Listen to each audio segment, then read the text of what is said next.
Yo, it's Jack. We just released Zap 0.1.2, and I just wanted to make a quick little video tutorial series in case anyone gets stuck along the way and needs some help getting set up.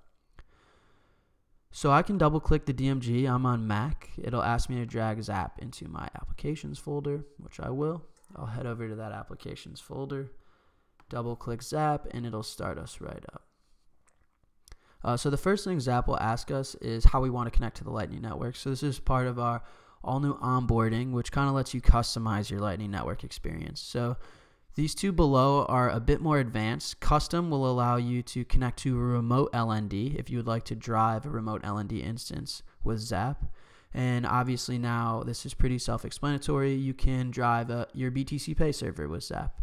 And you can find the details of that on your BTC Pay server. But I'm going to stick with default. Default just uses the LND that's packaged within Zap, LND 0.4.2, which is still configured to testnet.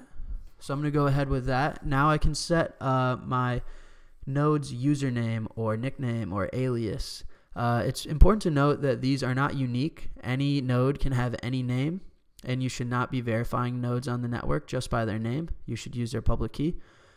But a lot of times in various Lightning UIs like Explorers and such, these usernames come up.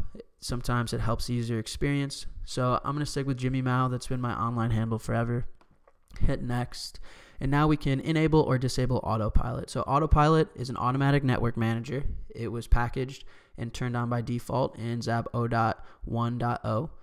And it uses 60% of your wallet balance. I highly recommend AutoPilot. It's an LND feature. It greatly enhances the general onboarding and user experience of Lightning, opening channels for you. Of course, you can disable it if you feel so powered to. I'm going to enable it and hit next. So this is a fresh wallet, just downloaded Zap, so I'm going to create a password. This password will encrypt my wallet. It has to be 8 characters. I can confirm it. And this password, you also need it to unlock Zap in the future. So make sure it's not anything just totally random that you're going to forget. You will need this to unlock Zap on start. Now Zap wants to know if we want to import an existing wallet or create a new one. So if you have a 24-word seed from a previous LND wallet, you can of course import it by re-entering the words accordingly. But I'm going to create a new one, and Zap will then generate a seed for me. I'll take that for the sake of time. I will not write these down by hand. I'll just copy and paste and head over. Now Zap is going to make us test that we have the seed written down correctly by giving us 3 random indexes. So 19, 11, 22. 19 was weekend. 11 was short. And 22 was palace. There we go. All words green. Hit next. And boom, we are onboarded. Zap's going to take a few seconds, establish some connections, and here we go. We're syncing to the blockchain. So above, we get a deposit address. So while we're waiting for sync, we can deposit some Bitcoin to our wallet.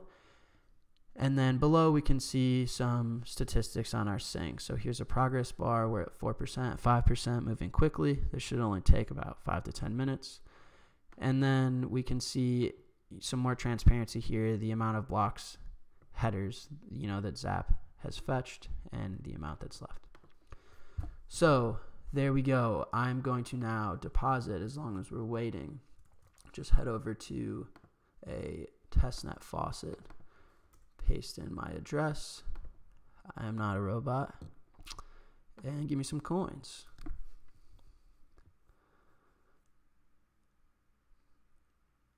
Boom.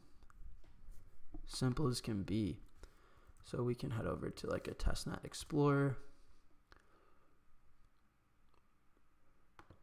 paste in the hash, and there it is.